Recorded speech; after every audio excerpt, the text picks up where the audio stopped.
Hello YouTube, welcome once again. প্রধান উপদেষ্টা doctor Mohammad Yunus পদত্যাগ করতে চেয়েছেন, একই সময়ে আর্মি চিফ জেনারেল ওয়াকারুজ্জামানের বেশ কিছু কথা রীতিমতো বোমা ফাটানোর অবস্থা তৈরি করেছে বাংলাদেশের রাজনীতিতে। পরিস্থিতি এতটাই নাজুক হয়েছে, আগামীর দিনগুলোতে একটা সুষ্ঠু নির্বাচন হবে কিনা সেই সম্ভাবনা যেমন ক্ষীণ হয়ে এসেছে, একই সময়ে এটাও দেখা দিয়েছে যে রাজনীতিক এই সংকট উত্তরণে আমাদের যোগ্য নেতৃত্ব সম্ভবত রিপ্লেসমেন্ট করার কোনো সুযোগ আমরা তৈরি করতে পারবো না। কেন এমন পরিস্থিতি তৈরি হয়েছে, এর পেছনের কারণ কি, কেনই বা নতুন ছাত্রদের রাজনৈতিক দল পর্যন্ত কোনো ধরনের শক্ত অবস্থান তৈরি করতে পারছে না, কিভাবে এমন নাজুক পরিস্থিতি তৈরি হয়েছে সেটাই বিশ্লেষণ করার চেষ্টা করব আজকের ভিডিওতে, এবং সাথে এটাও জানবেন কতটা ভয়াবহ বিপদের সম্মুখে দাঁড়িয়ে আছে আমরা সবাই। তার আগে জেনে নিন আমাদের আজকের ভিডিওর স্পন্সর বিটকমার্স। যে কোনো ধরনের অনলাইন ব্যবসার অন্যতম প্রয়োজনীয় একটি ম্যাটার হচ্ছে প্রফেশনাল ওয়েবসাইট। বিটকমার্স আপনাকে দিচ্ছে একদম ফ্রিতে একটা ওয়েবসাইট কিংবা ল্যান্ডিং পেজ বানানোর পূর্ণ সুযোগ, যেখানে আপনার জন্য থাকছে বাংলাদেশের সব ধরনের লোকাল পেমেন্ট গেটওয়ের সুবিধা, কুরিয়ার ইন্টিগ্রেশন, অর্ডার ম্যানেজমেন্ট সুবিধা এবং সপ্তাহে 7 দিন 24 ঘন্টায় কাস্টমার সাপোর্ট সুবিধা। সহজ কথা, অনলাইনে একটা বিজনেস রান করার জন্য ওয়েব বেস যত সমস্যা রয়েছে তার এক জায়গায় সমাধান হচ্ছে বিটকমার্স। সো বিটকমার্সের সাথে আপনার ব্যবসা আরো সহজ এবং দ্রুত সম্প্রসারণ করে তুলুন। বিটকমার্সের ডিটেলস ডেসক্রিপশনে দেওয়া আছে, আপনি চাইলে তাদের সাথে যোগাযোগ করতে পারেন ইগলাইজের রেফারেন্সে।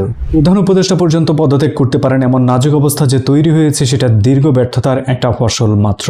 এমন ফসল তৈরি করার জন্য যে ব্যর্থতা আমরা দেখতে পেয়েছি তার পুরোটাই ছিল মূলত অন্তর্বর্তীকালীন সরকার ক্ষমতা গ্রহণ করার পরপর যেসব বিষয়ে তাদের সফলতা প্রয়োজন ছিল সেগুলোতে কোনো সফলতা অর্জন করতে না পারা। সেই জায়গায় অনেকগুলো ইস্যুস রয়েছে, তবে সবচেয়ে বড় ইস্যুসটা সম্ভবত গত 8ই মে আওয়ামী লীগকে নিষিদ্ধ করার দাবিতে হাসনাত আব্দুল্লাহর নেতৃত্বে যখন প্রধান উপদেষ্টার বাসভবন ঘেরাও করা হয় তারপর থেকে শুরু হয়েছে। সেখানে একরকম বাধ্য হয়ে সরকার শেষ পর্যন্ত আওয়ামী লীগের সব কার্যক্রম নিষিদ্ধ করে বাংলাদেশের মাটিতে। সেই মিছিল প্রধান উপদেষ্টার বাসভবন থেকে যখন শাহবাগে গিয়ে পৌঁছায় সেখানে একটা স্লোগান সবকিছু বন্ডুল করে দিয়েছে। মূলত সেই একটা মিছিল ছিল গোলাম আজমের বাংলায় আওয়ামী লীগের ঠাঁই নাই, যেই শব্দ রীতিমতো pro Awami League, anti Awami League, Islamist থেকে শুরু করে যত ধরনের রাজনৈতিক দল আছে সবার বিরুদ্ধে চলে গিয়েছে। এবং এটার ফলাফল আলটিমেটলি এনসিপি সব ধরনের জনপ্রিয়তা হারিয়েছে, কারণ তাদের স্লোগানে যে গোলাম আজমকে সবচেয়ে বেশি সম্মানিত করার চেষ্টা করা হয়েছে সেই গোলাম আজম কোনোদিন বাংলাদেশেরই ছিলেন না, না বাংলাদেশ কোনোদিন গোলাম আজমের ছিল। যার ফলাফল এনসিপি দেখেছে নির্বাচন কমিশন ঘেরাও করতে গিয়ে তাদের ডাকে 200 মানুষও আসেনি। এনসিপির এমন একটা করুণ পরিণতি হতে পারে সেটা গত নভেম্বরে আমার এই ভিডিওতে আমি ক্লিয়ারলি উল্লেখ করে বলেছি যে এনসিপি ডাকে 100 মানুষের সামনে আসবে না, এবং বাস্তবতা তাই হয়েছে। এনসিপির এমন অদ্ভুত আচরণের পাশাপাশি পুরো বিষয়টাকে আরো বেশি ঘোলাটে করে দিয়েছে মূলত গত পরশুদিন সেনাপ্রধান ওয়াকারুজ্জামানের একটা বক্তব্য রীতিমতো বোমা ফাটিয়েছে পুরো বাংলাদেশের রাজনীতিতে, যেখানে তিনি করিডোর নিয়ে সরাসরি বলেছেন কোনো ধরনের করিডোর রাজনৈতিক সরকারের নেতৃত্ব ছাড়া দেওয়া সম্ভব নয়, জনগণের ম্যান্ডেটেই একমাত্র করিডোর দেওয়া সম্ভব, এর বাইরে কোনোভাবেই করিডোর দেওয়া সম্ভব নয়। সেনাপ্রধান রীতিমতো একই ধরনের বাক্য উচ্চারণ করেছেন বন্দর ব্যবস্থাপনাকে কেন্দ্র করে যে বন্ডুলের সৃষ্টি হয়েছে সেটাকে নিয়েও। সেখানেও তিনি একই কথা বলেছেন, জনগণের কনসেনসাসের ভিত্তিতেই সব ধরনের স্ট্র্যাটেজিক পয়েন্টগুলো মূলত বিদেশিদের হাতে তুলে দেওয়া অথবা করিডোরের মতো কাজগুলো করা সম্ভব, এর বাইরে সম্ভব নয়। মব জাস্টিসকে নিয়ে তিনি ডিরেক্টলি বলেছেন যে মব জাস্টিস কোনোভাবেই সহ্য করা হবে না। সেনাপ্রধান যে কথাগুলো বলেছেন সাধারণভাবে দেখলে এগুলোকে আপনার হয়তো মনে হতে পারে যে এগুলো সবগুলি মূলত সাধারণ মানুষের ইচ্ছার পক্ষে গিয়েছে, কিন্তু বাস্তবতায় সেনাপ্রধান প্রধান উপদেষ্টার অধীনস্থ একজন বাহিনীর প্রধান। তিনি যে কোনো ধরনের কিছু বলতে হয়, প্রধান উপদেষ্টার যে কোনো সিদ্ধান্তকে সম্মান জানিয়ে তাকে কথা বলতে হবে, কিন্তু তিনি সেখানে প্রধান উপদেষ্টার উপরে গিয়ে কথা বলেছেন। এটাই মূলত সবচেয়ে বড় সমস্যা হয়ে দাঁড়িয়েছে। একইভাবে সেনাবাহিনীর প্রধান হিসেবে তিনি যে বক্তব্য দিয়েছেন সেটা রীতিমতো একটা রাজনৈতিক বক্তব্যতে পরিণত হয়েছে, যা আলটিমেটলি দেশের রাজনীতিতে একটা ব্লান্ডারের সৃষ্টি করেছে, এবং এই ব্লান্ডার শেষ পর্যন্ত এতটাই ভয়ঙ্কর আকার ধারণ করেছে যে প্রধান উপদেষ্টা পর্যন্ত সরাসরি পদত্যাগ করতে চেয়েছিলেন। যদিও এই ভিডিও রেকর্ডিং করা পর্যন্ত জানি তার উপদেষ্টা পরিষদের অনুরোধে শেষ পর্যন্ত তিনি এখন পর্যন্ত কোনো পদত্যাগপত্র জমা দিতে পারেননি। প্রধান উপদেষ্টা তার এতটা ক্ষোভের পেছনের বেশ কিছু কারণ দেখিয়েছেন, তবে প্রধান কারণ হিসেবে তিনি দেখিয়েছেন একের পর এক যেভাবে আন্দোলন করা হচ্ছে এবং স্বাধীনভাবে কোনো কাজ করার সুযোগ দেওয়া হচ্ছে না, তাতে তিনি মনে করেন না এখানে তার থাকার কোনো প্রয়োজন আছে। আর সেই নাজুক পরিস্থিতি তৈরি হওয়ার পেছনে প্রধান উপদেষ্টা একা দায়ী নয়, বরং তার পুরো ক্যাবিনেট শতভাগ দায়ী। এখানে পুরো ক্যাবিনেট শতভাগই ব্যর্থ বলা যায়, যেখানে তারা কোনো ধরনের কাজ এখনো করতে পারেননি। 2024-এর 8ই আগস্ট যখন প্রধান উপদেষ্টা শপথ গ্রহণ করেন তখন তাদের বেশ কিছু গুরু দায়িত্ব ছিল, যার মধ্যে প্রথম কয়েকটা দায়িত্বের একটা ছিল হচ্ছে সব ধরনের সংস্কার করা আগামী নির্বাচনের জন্য, জুলাই আগস্ট রেভলিউশনে যারা অংশগ্রহণ করেছে, যারা হত্যার শিকার হয়েছে কিংবা যারা আহত রয়েছে, তাদের পুনর্বাসন এবং আর্থিক পুনর্দান যত কিছু আছে তার সবকিছুর পুনর্বিবেচনা করা এবং সম্পূর্ণভাবে সমাধান করা। একই সময়ে দেশের অর্থনৈতিক অবস্থা এবং আইন শৃঙ্খলা রক্ষাকারী বাহিনীর যে দুরবস্থা তৈরি হয়েছে সেটাকে নিরূপণ করা এবং দেশের স্বাভাবিক পরিস্থিতি ফিরিয়ে আনা। এই সবকিছু করতে গিয়ে প্রধান উপদেষ্টার যে মূল দায়িত্বগুলো সেগুলোর কোনোটাই তারা করতে পারেননি। এখন পর্যন্ত পুলিশের কোনো সংস্কার হয়নি। নির্বাচন কমিশন নির্বাচন করবে, সেই নির্বাচন করার জন্য কোনো ধরনের সংস্কার সম্পূর্ণ হয়নি। 9 মাস হয়ে গেছে প্রায়, এখনো ভোটার তালিকা কোনোভাবেই সম্পূর্ণ করা হয়নি। পুলিশের যত রিফর্ম ছিল তার কোনোটাই সম্পূর্ণভাবে করা হয়নি। ঠিক একইভাবে ব্যুরোক্রেসিতে যেসব আমলাতন্ত্ররা রয়েছিলেন যারা মূলত আওয়ামী পন্থী, তাদেরকে সেখান থেকে কোনোভাবেই সরানো যায়নি। ঠিক একইভাবে ফরেন মিনিস্ট্রি থেকে শুরু করে ব্যুরোক্রেসির অন্যান্য উচ্চপদস্থ যত কর্মকর্তা রয়েছেন তাদের বড় একটা অংশ রয়েছে মূলত আওয়ামী পন্থী, যাদেরকে এখনো কোনোভাবেই চিহ্নিত করে তাদেরকে সেই দায়িত্ব থেকে অপসারণ করা হয়নি, না তাদের রিপ্লেস তৈরি করা হয়েছে। ফলাফল আজকের দিনে আমাদের পররাষ্ট্র মন্ত্রণালয়, স্বরাষ্ট্র মন্ত্রণালয়, শিল্প মন্ত্রণালয় থেকে শুরু করে সংস্কৃতি মন্ত্রণালয়, এমন কোনো মন্ত্রণালয় ঠিকভাবে কাজ করতে পারছে না। বেশ কিছু উদাহরণ রয়েছে, যার অন্যতম বড় একটা উদাহরণ হতে পারে সংস্কৃতি মন্ত্রণালয়ের বেশ কিছু দায়িত্ব, যার সাথে টেলিযোগাযোগ মন্ত্রণালয় জড়িত রয়েছে।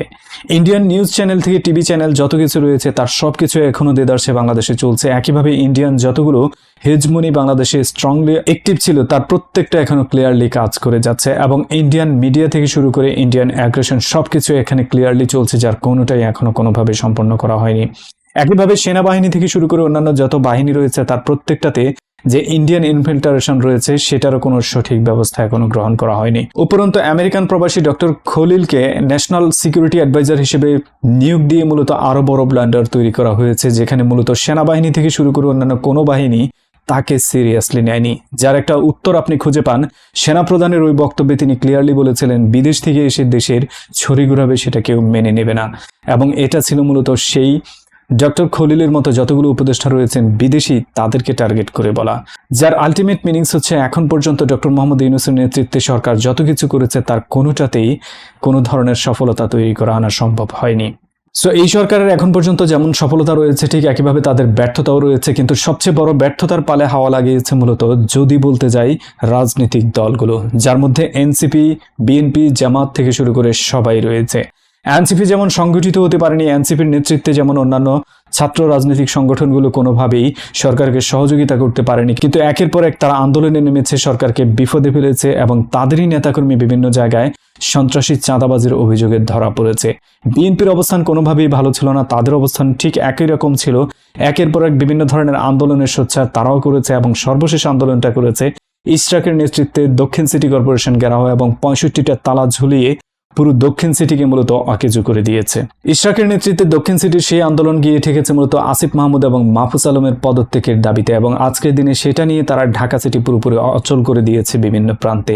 এগুলো একের পর এক দেশের সরকারকে মূলত বিপদে ফেলা হয়েছে, এবং প্রত্যেকটা বিপদ শেষ পর্যন্ত ডক্টর ইউনূসকে এটা ভাবাতে শিখিয়েছে যে তিনি এখানে কোনো কাজ আসলেই করতে পারবেন না, কারণ তিনি চেয়েছিলেন একটা বাংলাদেশ গড়ে দিতে, কিন্তু অসহযোগিতা এত বেশি যে বাংলাদেশ গড়া তো দূরের কথা বরং নিজেই টিকে থাকা অসম্ভব হয়ে গেছে তার জন্য। এখানে সেই নাজুক পরিস্থিতি অন্যতম বড় একটা পার্ট জুড়ে ছিল মূলত সেনাবাহিনীর ভেতরের অন্তর্কোন্দল, এবং সেনাবাহিনীর ভেতরে সেই অন্তর্কোন্দল এতটাই ভয়ঙ্কর হয়েছে যে গত দুদিন আগে একটা কুয়ের সম্ভাবনা পর্যন্ত শেষ পর্যন্ত হয়ে গেছে, যেটা বিভিন্ন সাংবাদিক বিভিন্নভাবে তারা তুলে এনেছেন, এবং বিখ্যাত ইনভেস্টিগেটিভ জার্নালিস্ট জুলকারনাইন শাহের সেটা একটা ফেসবুক পোস্টে সরাসরি স্বীকারও করেছেন। এমন পরিস্থিতিতে ডক্টর মোহাম্মদ ইউনূস আগামীর দিনগুলোতে ক্ষমতায় থেকে সত্যিকার অর্থে দেশকে কোনো পরিবর্তন এনে দিতে পারবেন বলে কোনোভাবেই মনে হচ্ছে না। একই জায়গায় করিডোর থেকে শুরু করে বন্দর পর্যন্ত এমন যতগুলো ইস্যু রয়েছে তার প্রত্যেকটাতে বিএনপি এবং অন্যান্য রাজনৈতিক দলগুলো যেভাবে বিরূপ প্রতিক্রিয়া দেখাচ্ছে, তাতে আগামীর দিনগুলোতে কোনোভাবেই রাজনৈতিক দল ছাড়া এর কোনো সমাধান করাও সম্ভব নয়। ফলাফল আলটিমেটলি হচ্ছে ডক্টর মোহাম্মদ ইউনূসের হাতে এখন আর খুব বেশি অপশন নেই। তিনি আগামীর দিনগুলোতে হয়তোবা একটা নির্বাচন দিয়ে কোনোভাবে 1/11 মতো দেশ ছেড়ে যাবেন, এবং এটাই হবে আগামীর বাংলাদেশের আরেকটা বড় পরাজয়।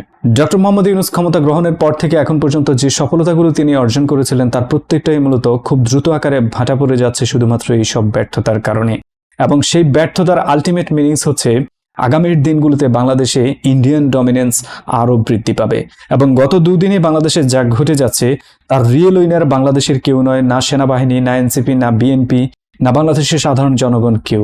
এখানে একমাত্র উইনার হচ্ছে মূলত ভারত। ভারত চায় বাংলাদেশে একটা আনস্টেবল পজিশন তৈরি হোক, ভারত চায় বাংলাদেশে কোনো ধরনের অস্থিতিশীল পরিস্থিতি তৈরি হোক এবং সেই সুযোগে তারাই তাদের পাপেট একটা গভর্নমেন্ট এখানে বসাবে এবং বাংলাদেশের উপর ছড়ি ঘোরাবে।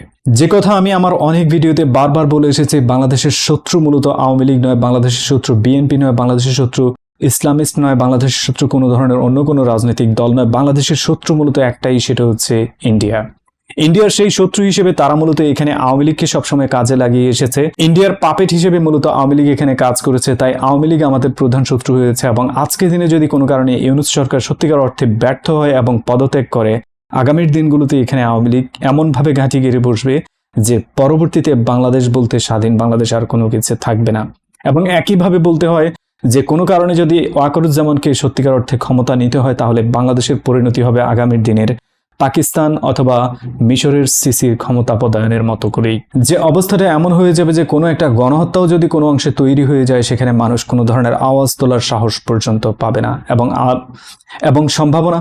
এবং সেই সম্ভাবনা তৈরি হয়েছে, আমরা হয়তো সেখানেই দাঁড়িয়ে আছি। এবার যদি আপনি একটা কনক্লুশন পয়েন্টে আসেন, তাহলে আপনার কাছে ক্লিয়ার হয়ে যাবে কেন সবকিছু খুব চাইলেই বাস্তবায়ন করা সম্ভব হচ্ছে না। এর পেছনে মাত্র দুইটা জিনিস কাজ করে, দুইটা জিনিসের কারণে কোনোভাবে সম্ভব হচ্ছে না, যার একটা হচ্ছে সংবিধান এবং অপরটা হচ্ছে রাষ্ট্রপতি চুপ্পু।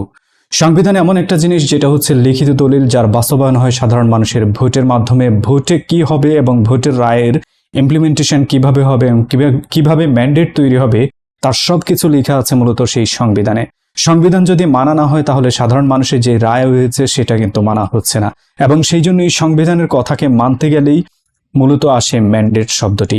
যে কারণে এখন দেখবেন যে কোনো ধরনের বড় সংশোধনের ক্ষেত্রে রাজনৈতিক দলগুলোর সবচেয়ে বড় একটা প্রশ্ন তোলে, আপনার কি ম্যান্ডেট আছে? গভর্নমেন্টের সেই ম্যান্ডেট আছে কিনা এই প্রশ্ন যখন তোলা হয়, তার মানে আলটিমেটলি বলা হয় যে নির্বাচন হয়নি, নির্বাচন ছাড়া, ভোটের মাধ্যমে লড়াই ছাড়া যে ক্ষমতায় গিয়েছে তার কোনো ম্যান্ডেট নেই। সহজ কথা, তারা ডিরেক্টলি বোঝাতে চায় ডক্টর মোহাম্মদ ইউনূসের কোনো ম্যান্ডেট নেই, তিনি একটা বৈধভাবে অবৈধ সরকার এবং তার হাতে কোনো ধরনের সংস্কার সম্ভব নয়। তাই বড় ধরনের কোনো সংস্কারের যত আলাফি আসুক, যেটাকে প্রত্যেকটা বার বিতর্কিত করে তোলা হয় মূলত ম্যান্ডেট শব্দটা দিয়ে, যার মূল জায়গাটা মূলত হচ্ছে সংবিধান। দ্বিতীয়ত, যত ধরনের বড় বাধাগুলো রয়েছে তার সবচেয়ে বড় অংশ জড়িয়ে রয়েছে আমলাতান্ত্রিক জটিলতা এবং বড় বড় পদগুলোতে নিয়োগ বাণিজ্য। সেই নিয়োগ বাণিজ্যের মূল জায়গাটায় সবচেয়ে বড় বাধা হচ্ছে মূলত রাষ্ট্রপতি চুপ্পু। বাংলাদেশের সংবিধান অনুযায়ী রাষ্ট্রপতির হাতে যে বিশাল ক্ষমতা রয়েছে সেটা প্রধানমন্ত্রীর চেয়েও অনেক ক্ষেত্রে বেশি, এবং এমন এমন বড় সব সিদ্ধান্ত রয়েছে সেগুলো কোনোভাবেই রাষ্ট্রপতির অনুমতি ছাড়া সম্ভব নয়। যেমন সেনা প্রধানের নিয়োগ বাতিল কিংবা নিয়োগ প্রদান, যার প্রত্যেকটাই রাষ্ট্রপতির অনুমতির প্রয়োজন। ঠিক একইভাবে সংবিধানের বড় ধরনের কোনো সংস্কার কিংবা সংশোধন যত কিছুই রয়েছে তার প্রত্যেকটার ক্ষেত্রে মূলত রাষ্ট্রপতির অনুমতি প্রয়োজন। আর এই দুইটা জায়গাকে যদি আপনি ফলো করেন, তাহলে ক্লিয়ারলি খুঁজে পাবেন আমাদের যে সংবিধান রয়েছে সেটা হাসিনা মূলত সিরিয়াসলি ইডিট করেছে। এবং পরবর্তী জায়গাটায় যদি তাকান, যে চুপ্পু বসে আছে ক্ষমতায়, সেই চুপ্পুকে মূলত সরাসরি নিয়োগ দিয়েছিল হাসিনা। আলটিমেটলি এই দুইটাই মূলত হাসিনার সুরে কথা বলে, এবং এই হাসিনার সুরে কথা বলার মানেই হচ্ছে আপনি যে কোনো ধরনের সংশোধনের যান কিংবা যে কোনো ধরনের কোনো কিছুই করতে যান, তাতে যত বাধা আসবে তার প্রত্যেকটা মূলত হাসিনার পক্ষে কথা বলবে। আলটিমেটলি ডক্টর মোহাম্মদ ইউনূসকে ক্ষমতা দেওয়া হয়েছে, কিন্তু অকেজু করে দেওয়া হয়েছে সেই সংবিধান এবং চুপ্পুর মাধ্যমে। জিনিসটা সিরিয়াস একটা সমাধান ছিল এবং খুব সুন্দর একটা সমাধান ছিল। যখন 5ই আগস্ট সরকার পতন হয়েছে, তখনই যদি অন্তর্বর্তীকালীন সরকার গঠন না করে রেভলিউশনারি সরকার গঠন করা হতো এবং ডক্টর মোহাম্মদ ইউনূসকে প্রধান করে রাষ্ট্রপতি এবং সংবিধান দুটোকে বাতিল করে নতুন করে সরকারের দিকে নজর দেওয়া হতো, তাহলে আজকের দিনে এই ধরনের কোনো সমস্যায় আমরা পড়তে হতো না। এবং যেভাবে চাইতেন রাষ্ট্র, যেভাবে রাষ্ট্র ছাত্ররা চাইতো কিংবা সাধারণ জনগণ চাইতো, সেভাবেই হয়তো সম্ভব হয়ে যেত। কিন্তু যে সুযোগ হাতছাড়া হয়ে গেছে সেটা কোনোভাবেই আর ফিরিয়ে আনা সম্ভব নয়। আলটিমেট মিনিংস হচ্ছে এই মুহূর্তে ডক্টর মোহাম্মদ ইউনূস যত কিছুই করুন, নির্বাচন পর্যন্তই তিনি টিকে থাকতে পারবেন এবং নির্বাচনের আগে তিনি বড় ধরনের কোনো সংস্কার পরিবর্ধন কিংবা সংশোধন কোনো কিছুই আসলে করতে পারবেন না। শুধুমাত্র নির্বাচন দিয়ে সেখান থেকে বিদায় নেওয়া ছাড়া ডক্টর মোহাম্মদ ইউনূসের হাতে এই মুহূর্তে আর কোনো ক্ষমতা বাস্তবতায় নেই। যদিও দেখা যাচ্ছে তার হাতে অনেক ক্ষমতা রয়েছে, তাকে প্রধানমন্ত্রী পদমর্যাদা দেওয়া হয়েছে, কিন্তু ল্যাচ কেটে প্রধানমন্ত্রী দেওয়া হয়েছে, যেখানে তিনি আসলে ঠিকভাবে নাড়াচাড়া করতে পারছেন না কোনো কিছুই। এটাই মূলত ফাইনাল ইস্যু, যেখানে ওয়াকার এত স্ট্রং কথাবার্তা বলতে পারে এবং বিএনপি এত স্ট্রংলি গভর্নমেন্টকে প্রশ্ন করতে পারে, এনসিপি সরাসরি সব ধরনের অবরোধ থেকে শুরু করে অন্যান্য প্রশ্ন করতে পারেন, কিন্তু কোনো সমাধানে কেউই যেতে পারেন না। আলটিমেটলি সারা বাংলাদেশের মানুষ এই মুহূর্তে একটা ব্ল্যাক বক্সের মধ্যে জিম্মি হয়ে আছে, যেখান থেকে উত্তরণের কোনো পথ আসলে খুঁজে পাওয়া যায় না। যার একমাত্র পথ এই মুহূর্তে খারাপের ভালো হচ্ছে নির্বাচন, এর বাইরে আর কোনো পথ এই মুহূর্তে নেই। ভিডিওটি সম্পর্কে আপনার মূল্যবান মতামত কমেন্ট সেকশনে জানান, সাথে এটাও জানান ডক্টর মোহাম্মদ ইউনূস যদি সত্যিকার অর্থে রিজাইন করে আপনার কি মনে হয় বাংলাদেশ বড় ধরনের কোনো বিপদে পড়ার সম্ভাবনা রয়েছে কিনা। একই সাথে আমাকে ফলো করার জন্য ফেসবুক, টুইটার, ইনস্টাগ্রাম কিংবা টেলিগ্রামেও কানেক্টেড হয়ে যেতে পারেন। সবগুলোর লিঙ্ক ডেসক্রিপশনে দেওয়া আছে, চাইলে আমার সাথে ইমেলেও কানেক্টেড হয়ে যেতে পারেন। এনজয় করুন পরের যে কোনো একটা ভিডিও, ততক্ষণ পর্যন্ত টাটা, বাই বাই, আল্লাহ হাফেজ।